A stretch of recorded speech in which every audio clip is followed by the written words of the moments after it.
Then Grant was a quiet man who loved the stars more than people. He worked alone in a small observatory on the edge of town, where the mountains met the desert.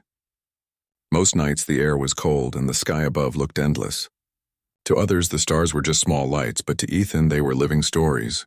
He had spent years trying to prove that someone out there might be watching back. He was an aerospace engineer, but after losing his job at a research company, he built his own lab behind his small cabin. It was filled with old computer screens, wires, and a large satellite dish he had designed himself. People in town thought he was strange. They said he was wasting his time searching for ghosts in space. Ethan didn't care. He was used to being alone. One night, while adjusting the receiver, he noticed a faint sound. At first it was just static, soft and random. But then something strange happened. A melody, a voice. It wasn't singing or speaking words he knew, but it had a rhythm, a pattern like someone was trying to talk. Ethan froze. His hands trembled as he turned up the volume. He listened for hours, recording every second. The sound stopped suddenly, and for a moment he thought he had imagined it. But when he played it back, the voice was still there, gentle, calm, almost human. The next day, Ethan tried sending a reply. His message was simple. "This is Earth, can you hear me?" He didn't expect an answer. But 2 nights later, the same voice returned. This time it spoke broken English, slow and careful. "Earth." "I hear," Ethan's heart pounded. Someone or something was talking back. He smiled for the first time in months. "Who are you?" he asked, his voice shaking. There was a pause. Then came the reply. "Elara." The name echoed in his mind. Elara. It sounded soft, almost musical. He wrote it down in his notebook and underlined it twice. "Where are you from, Elara?" he asked the next night. She answered, "Far. You call our star, Vereen. Blue-white light." Ethan searched his star maps and found it. A small system nearly 400 light-years away. He couldn't believe it. "That's impossible," he whispered. But her voice came again, steady and sure. "Not impossible. We listen too." Over the next few weeks, their connection grew stronger. They spoke almost every night. She told him her world was covered in silver forests and floating cities. Her people were scientists, explorers, and thinkers. They studied energy from stars and waves of time. She didn't call herself a queen, but from the way others treated her in the background, Ethan guessed she was someone important. Elara spoke with grace, her tone calm but distant. She called him human, never Ethan. At times she seemed curious about his emotions, why he missed people, why he felt sadness. On her world, emotions were controlled. "They make us weak," she said once. Ethan laughed softly. "Maybe, but they also make us real." She didn't answer right away. He could almost imagine her staring at him through the distance, wondering how humans could think that way. Days turned into weeks, and the two of them formed a strange routine. He would wake early, spend his day repairing equipment, and wait for night to fall. When the first star appeared, he would sit by his receiver, hoping her signal would reach him again, and when it did, the whole world around him disappeared. Sometimes they talked about science, gravity, time, and sound. Other times she asked about Earth, its oceans, its animals, its people. Ethan told her about rain, about the smell of wet soil, about the feeling of sand under bare feet. Elara listened quietly. Once she said, "We have no rain. Only mist. Your world sounds alive." He smiled at that. "It is, sometimes too alive." But as close as they seemed, there was always a distance, a barrier she refused to cross. When Ethan told her how much he enjoyed their talks, she replied, "I must not become attached. My people forbid it." That word, forbid, hung heavy in the air. Ethan didn't argue. He just nodded and said, "Then let's just talk as friends." Still, he couldn't hide the warmth he felt every time her voice came through. He would write small notes about her tone, her pauses, the way she almost smiled when she tried to understand human jokes. His notebooks filled with sketches of stars and lines of words she had spoken. Then one night the signal was stronger than ever. Her voice sounded clearer, closer. "Ethan," she said slowly. It was the first time she had spoken his name. He froze. "Say that again?" "Ethan," she repeated softly. "It feels as strange to say a name, but I wish to try." He laughed lightly, almost embarrassed. It sounds perfect, he said. For a long moment, neither spoke. The quiet between them was peaceful. Ethan leaned back in his chair, eyes fixed on the glowing screen. Somewhere out there, across countless miles of darkness, someone was thinking about him too. But Alara's tone changed. You must not expect more, human, she said suddenly. Our worlds can never meet, Ethan frowned. I don't expect anything, he said gently. I just like hearing your voice, she didn't reply. Instead, her voice faded into static, leaving him staring at the empty screen. The silence that followed was heavier than any sound. He sat there until dawn, the light from the rising sun falling on his tired face. He didn't know what to feel, joy that he had spoken with someone from the stars or pain that she was already pulling away. But deep down he knew something had changed inside him. He had found something real in a place he never expected. In his small cabin, he looked at the stars one more time and whispered her name. Alara. Somewhere far beyond the blue-white light of her world, Alara stood in her crystal observatory, listening to the faint echo of his voice through her receiver. Her eyes, bright and uncertain, reflected the same stars that shone above him. She placed her hand over the console and whispered back, Ethan. Neither of them knew it yet, but that single word, her speaking his name, was the beginning of everything that would change their lives forever. The days passed slowly for Ethan after that night. He tried to focus on his work in the observatory, repairing sensors and checking satellite readings. But every time he adjusted the receiver, he found himself hoping to hear Alara's voice again. The static-filled nights had become empty without her calm words. He realized that her presence, even through a distant signal, had begun to fill a space inside him he didn't know existed. On her world, Alara faced her own struggle. She walked through the corridors of her crystal city, her steps echoing softly on polished floors. Her people were busy with their duties, measuring energy flows, calculating orbits, and analyzing distant signals. She moved among them with grace, careful not to reveal the thoughts that occupied her mind. Ethan's voice lingered in her thoughts, warm and persistent, like a melody she could not forget. Despite the strict rules of her world, she found herself returning to the receiver each night, tracing the faint signals back to Earth. Sometimes she would speak. Sometimes she would only listen, allowing herself the secret comfort of hearing him describe sunsets, rain, and the scent of flowers. Each word felt foreign and precious. Back on Earth, Ethan's friends occasionally visited the observatory, curious about his work. He smiled and explained his experiments with deep space communication, but he could see their doubt. They didn't know about Alara. They couldn't know about the warmth her words brought him, or the way his heart beat faster whenever he heard her speak. It was a secret he kept close, and even when he tried to forget, the memory of her calm, melodic voice returned to him every night. One evening, as he adjusted the receiver, the signal came stronger than usual. Her voice was clearer, closer. Ethan, she said softly. He leaned forward, trying to catch every word. Alara, it's good to hear you. There was a pause before she spoke again. I listened to your stories. About your world, about rain and rivers and animals. Ethan smiled, even though no one was there to see it. Yes, Earth is full of small wonders. Sometimes too many for one person to notice, but I see them because I remember everything. She was quiet, as if considering his words. Then she said, Your world feels alive. I have seen stars and skies and light, but your rivers, they speak differently. He laughed lightly. I suppose that's one way to say it.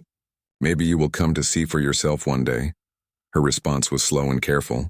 I cannot. Our people forbid travel beyond certain bounds, and even if I could, we are too far apart. The distance, it is vast. Ethan nodded, though she could not see him. I know I don't expect you to come. I only want to share what I see. That is enough. Her voice softened in a way he had never heard before. It is comforting. To share, you make things simple to understand. Even for me. Ethan's chest tightened. It was the first time she had admitted that his presence mattered. He wanted to say more, to tell her that her words mattered to him, but he remained calm, careful not to overwhelm her. The nights continued in this rhythm. They spoke of the stars and their worlds, of small joys and minor frustrations. Ethan would describe the feel of wind against his skin, the warmth of a fire on a cold night, the colors of flowers in bloom. Alara would respond with stories of light patterns on her world, the songs of energy streams and the beauty of cities that seemed to float above the silver forests. Still, there was a wall between them. She would occasionally pull back, her words becoming formal again, reminding him that their worlds were not meant to meet, that emotions were dangerous, that connection could weaken the mind. Ethan respected her warnings, but he could feel the quiet pain behind them. One night, as he described the first snow of the season, her voice was unusually soft. "Ethan, why do you look forward to such things? Snow, wind, rain, these can bring harm, fear, cold, pain." He smiled, brushing a hand across his notes. "Because they remind me that life is real, that there is warmth after cold, light after darkness. It makes the stars brighter somehow." There was a long silence before she replied. "Perhaps, I do not know. But your words, they make me want to understand." For Ethan, that was enough. Even if she still denied her own feelings, even if she called him only human, there was a change. He could hear it in her voice, subtle but present, a curiosity that went beyond science, beyond duty. The following weeks brought both hope and uncertainty. One evening, Ilara did not appear. Ethan adjusted the receiver again and again, waiting, but the static remained. He felt an unfamiliar heaviness, an emptiness that was not there before he had met her. He spent the night staring at the stars, wondering if she had stopped communicating forever. On her world, she faced her own dilemma. Her superiors had detected unusual energy patterns linked to the communication system. They issued a warning she must terminate contact immediately. But her mind was filled with thoughts of Ethan. His voice, his patience, his kindness. She realized that she had been avoiding her own heart, trying to obey rules that now felt cold and meaningless. Finally, after much hesitation, she decided to reconnect. Carefully, she activated the link. "Ethan." Her voice came softly, almost trembling. Ethan's heart leapt. "Ilara, you're back." "I was worried. I had to consider," she said. "Consider what you mean to me, and what I am allowed to feel." Ethan's fingers hovered over the controls. He did not interrupt her. He let her speak, knowing this was as much a moment for her as for him. I listened to you. Your stories. Your laughter. Your thoughts. I do not know what this is," she admitted quietly. "But I cannot stop thinking." Ethan exhaled slowly. "That's enough, Ilara. You don't have to understand it all. Feeling is enough." Her silence stretched, then came a whisper almost lost in the static. "Ethan, I missed you."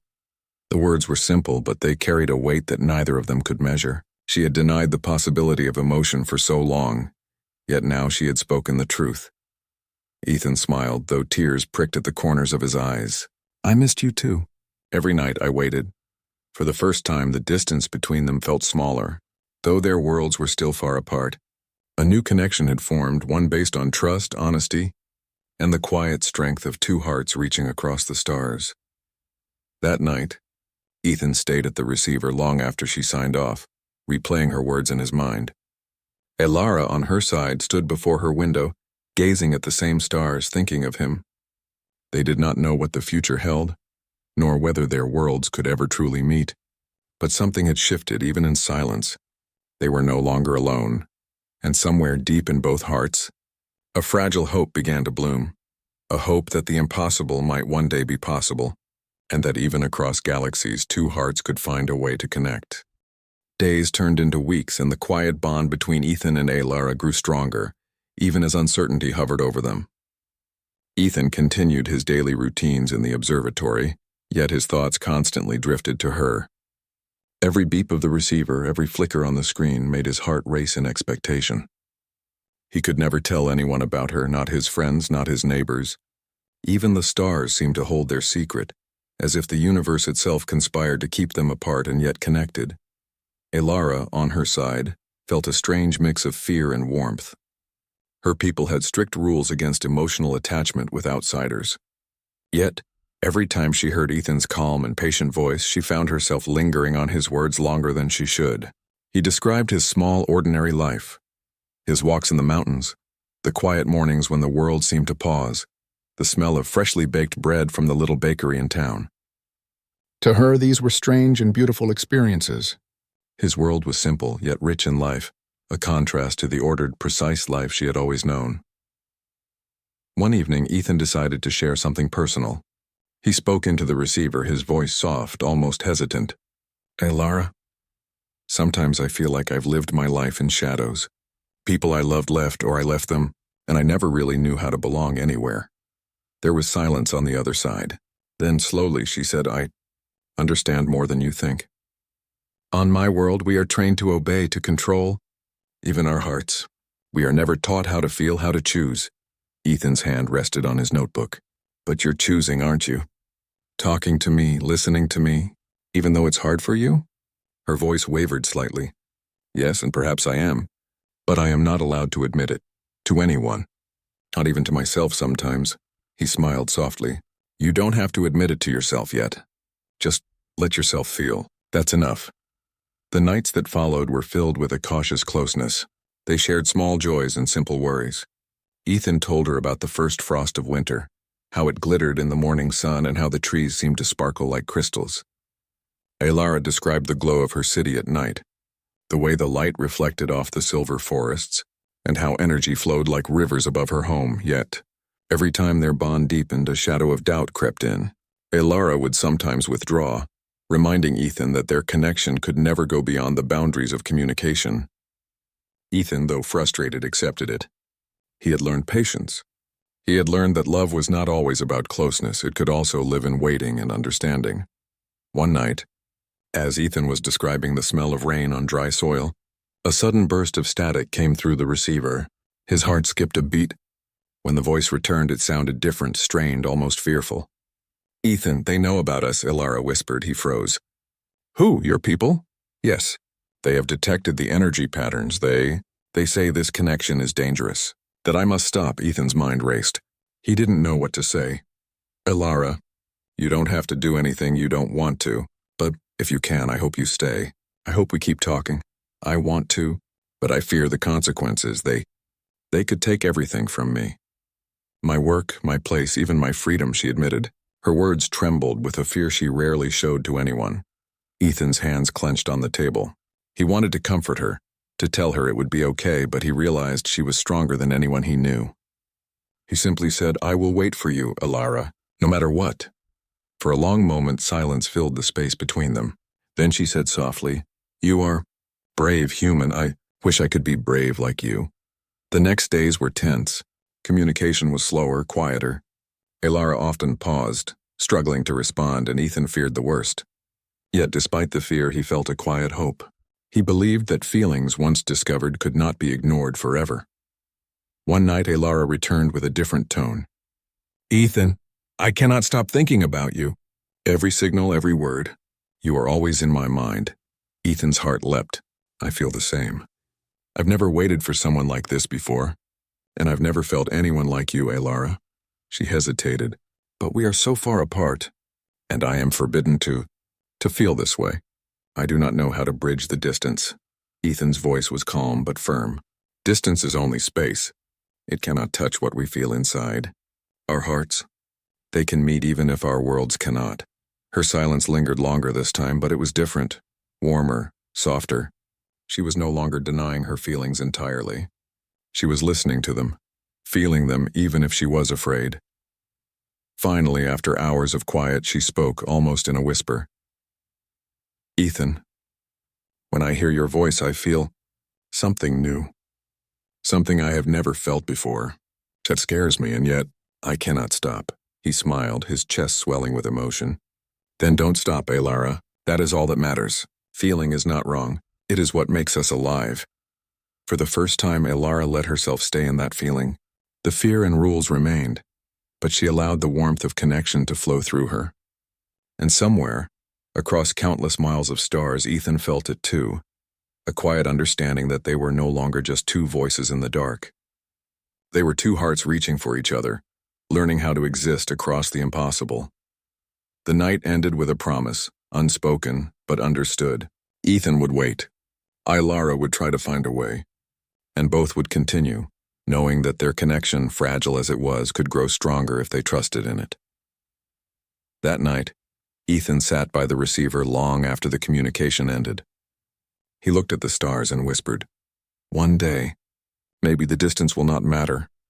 Alara, on her side, gazed out at the blue-white light of her distant star. She touched the glass of her observatory window and whispered the same words, though Ethan could not hear them. One day, maybe the distance will not matter. And in the silence between worlds, something shifted. A subtle, powerful hope began to bloom. A hope that, despite fear, rules, and distance, two hearts might one day find a way to meet, not in space, not in technology, but in understanding, trust, and the quiet courage to feel what neither had been allowed to feel before. The weeks that followed were filled with quiet tension. Ethan continued his work at the observatory, but his mind wandered to Alara more than ever. Every beep of the receiver, every flicker of the screen made him hope. He knew that each time he heard her voice it was a fragile miracle, and he feared the moment it might disappear. Yet he also knew that the connection between them had grown beyond words. It had become a thread of trust, hope, and understanding. Alara, on her side, was struggling with her own emotions. Her superiors had been watching the signals closely, and she could not risk discovery. The rules of her world were strict.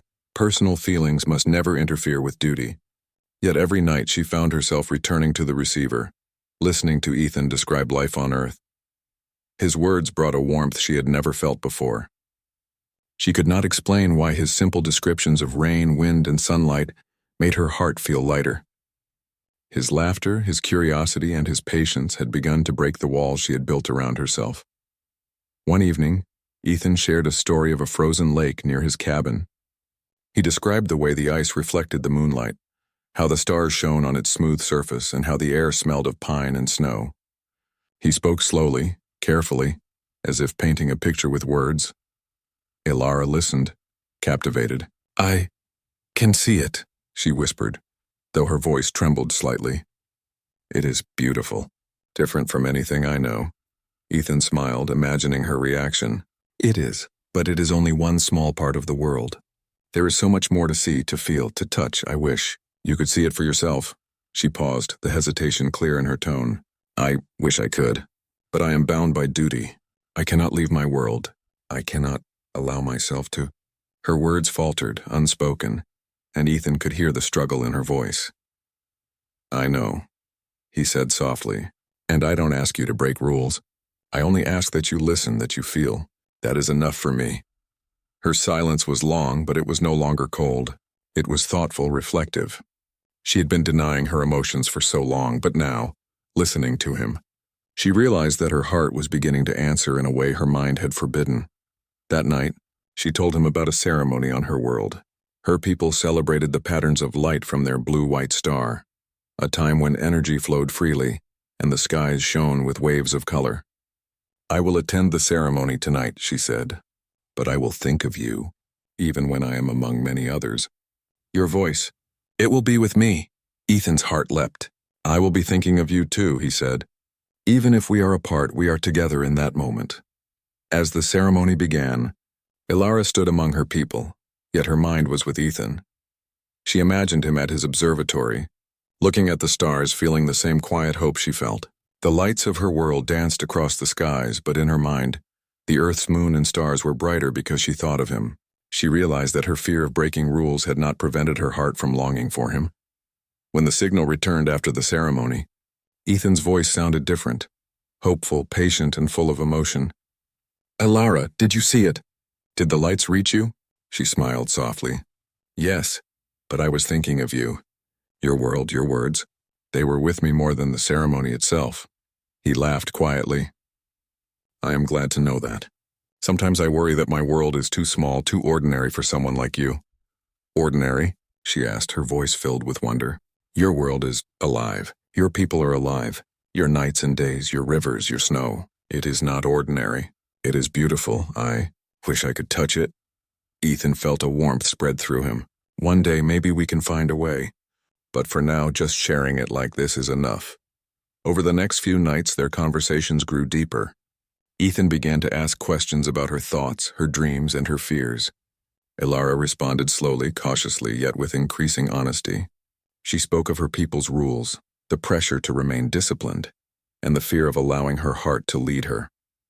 Yet she also admitted that hearing him, thinking of him, had changed something inside her. One night she hesitated before speaking. Ethan, I do not understand why. But I feel something new. Something I cannot control. My thoughts. They return to you. He smiled softly, feeling the connection grow stronger. That is enough, Elara. You don't need to understand it all. Just feeling it is enough. Her voice softened further. I am afraid. Afraid of what my people will think. Afraid of what I am becoming.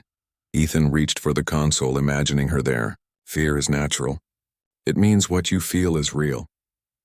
And real feelings, they are worth facing. She was silent for a moment, then whispered, You make it sound simple. But it is not simple. I have never felt like this before. I do not know what to do. Then don't do anything yet, he said gently. Just be, feel, and we will face it together one step at a time.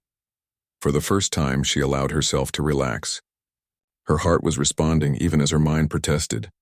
She realized that Ethan's patience and understanding were giving her courage, the courage to feel, to think, and perhaps one day to act. That night, as the signal faded into static, both of them sat quietly. Ethan gazed at the stars above his observatory, imagining her standing beneath the lights of her own world. Elara looked out at the endless sky of her planet, imagining him by his small cabin surrounded by mountains and snow. Though their worlds remained far apart, something fundamental had changed. They were no longer just two voices across the distance. They were two hearts slowly learning to trust, to hope, and to reach for each other. The fear of rules, distance, and the unknown remained, but for the first time, they both felt that perhaps love, quiet, patient, and understanding, could find a way even across the stars. Ethan whispered her name one last time before going to sleep. Elara, she whispered his in reply, barely audible through the vast distance, but full of meaning. Ethan. And in the quiet between worlds, they felt it, the growing certainty that their hearts had begun to meet even if their worlds could not. The nights grew colder on Earth as winter deepened, but inside Ethan's small observatory, the warmth of hope kept him going. Each evening he adjusted the receiver carefully, waiting for the familiar signal that had become the heartbeat of his days. For months, the distance between him and Elara had felt immense, yet the bond they shared continued to grow. Every word, every story, every pause in the conversation carried the weight of connection, bridging a gap that no physical miles could measure. Elara's world shimmered under the soft light of her blue-white star. Her people moved efficiently, following routines and rules she had always known. But now, as she prepared for her nightly observation of Earth's signals, her mind was elsewhere. Ethan's voice echoed in her thoughts. His calm patience, his laughter, his simple honesty. These things had begun to unlock emotions she had never allowed herself to feel. And now the fear that had once held her back was slowly giving way to curiosity, to longing, and to a quiet courage. That evening, as Ethan spoke of a small hill overlooking his town, where the snow caught the last light of sunset, Elara felt something shift inside her. She could see it through his words, the gentle curve of the land, the way the frost sparkled, the small trees bending slightly under snow. And she realized that for the first time she was not merely an observer. She was part of the story, part of his world, connected to him in a way that rules and distance could not erase. Ethan, she said softly, her voice trembling. I have been thinking. Every day, every night. Your voice is with me. It reaches me in ways I do not understand. He leaned closer to the receiver, feeling the truth in her words. Elara, I have felt the same. Every time I hear you, it is as if the whole sky is closer. It feels alive. Her pause was long this time, but it was different. It was not hesitation born of fear. It was thoughtfulness, reflection, and the quiet turning of her heart toward something forbidden yet undeniable. I do not know how to explain it. My heart, it is restless. It wants to reach for you even though I am not allowed. Ethan's voice was gentle, steady, filled with understanding. You don't need to explain it. Just feeling it, that is enough. That is what matters. For the first time, Elara allowed herself to linger in that feeling. She closed her eyes and imagined his small observatory, the mountains beyond it, the snow glimmering in the last rays of sun, and she saw him alone, patient, waiting for her signal. She realized then that her heart had already chosen, even if her mind had been resisting. The next night the signal came again, and Ethan spoke as usual. I saw the sunrise today. The light hit the snow and made it look like a sea of stars. I wished you could have seen it. I wished it too, she admitted, her voice softer, warmer than ever. And I wanted you to know that I think of you, always. Ethan's heart swelled. Then we are not apart at all, Elara. Even if the distance is great, we are together in our hearts. Her hesitation had faded. She spoke with clarity and courage. Yes, together. I have tried to resist, but I cannot. I do not want to resist. I want to feel this, with you. Ethan exhaled, a long, quiet sigh of relief and joy. Elara, you are brave. Your heart, it is speaking. For hours they spoke, sharing thoughts, dreams, and small joys. The fear that had once clouded her words had lifted, replaced by an openness neither had experienced before. Ethan told her about the people in his town, the little bakery that made the best bread, the mountains that seemed eternal, and the quiet nights where the stars spoke to him. Elara responded with stories of her city's light, the rivers of energy that flowed through her world, the silver forests that shimmered in the starlight. And now, there was something more. She allowed herself to laugh when he described the funny habits of his neighbors. She allowed herself to linger on his compliments, to feel warmth at his kind words. She allowed herself to imagine a life where they could be closer, where her world's rules would not matter, at least for a moment. Ethan noticed the change immediately. Elara, I hear it in your voice. You are not afraid anymore. You are here, with me. She smiled even though he could not see it. I am because you have been patient, because you have waited, because you have shown me that. Feelings are not weakness, they are strength. Their connection deepened in the days that followed. They shared more than stories, they shared thoughts, dreams, fears, and courage. Elara spoke freely now, her heart fully present. Ethan listened with care, understanding the weight of her honesty and the bravery it took to speak. One night, as the signal flickered softly, she finally said the words that had been forming in her heart for months. Ethan, I have denied it for so long. I have tried to resist, to follow rules, to control my heart, but I cannot. My heart, it can only answer yes. Ethan's eyes filled with tears. Yes, he whispered, barely believing the words he heard. Yes, she repeated, softly but firmly. I choose to feel this, to feel you. Even across the distance, even with all the rules, I choose you. For the first time, the space between them felt smaller. The barriers of worlds, distance, and fear seemed to dissolve in the glow of their shared courage. They had both waited, struggled, and doubted, but now they were free in a way they had never been before. Ethan spoke gently, almost reverently. Then we are together, Elara. No matter what comes, we are together. Your heart, your words, they are enough for me. Elara's voice was steady, warm, full of emotion. And you are enough for me. Your patience, your kindness, your heart has reached mine. I cannot deny it anymore. For the next hours, they spoke of hope, of dreams, of a future where their connection could grow. They laughed, they imagined, they planned small moments of joy, knowing that even across the vast distance, their hearts had found a way to meet. When the signal finally faded that night, Ethan sat quietly, gazing at the stars above his observatory. The cold winter air did not touch him. He felt warmth in every beat of his heart. Somewhere far away, under the soft light of her star, Elara mirrored his thoughts. They were separated by light years, yet closer than they had ever been. The world outside their windows might have remained ordinary and distant, but inside their hearts something extraordinary had blossomed. Courage had met patience, longing had met understanding, and two hearts had finally answered each other's call. Ethan whispered her name one last time before he rested. Elara, she whispered back, her voice full of certainty and love. Ethan. And in that quiet exchange, across the endless distance of space, two hearts finally met. No rules, no distance, no fear could undo it. The impossible had become possible, and their connection, born of patience, trust, and courage, had found its answer. A simple, powerful, unshakable yes.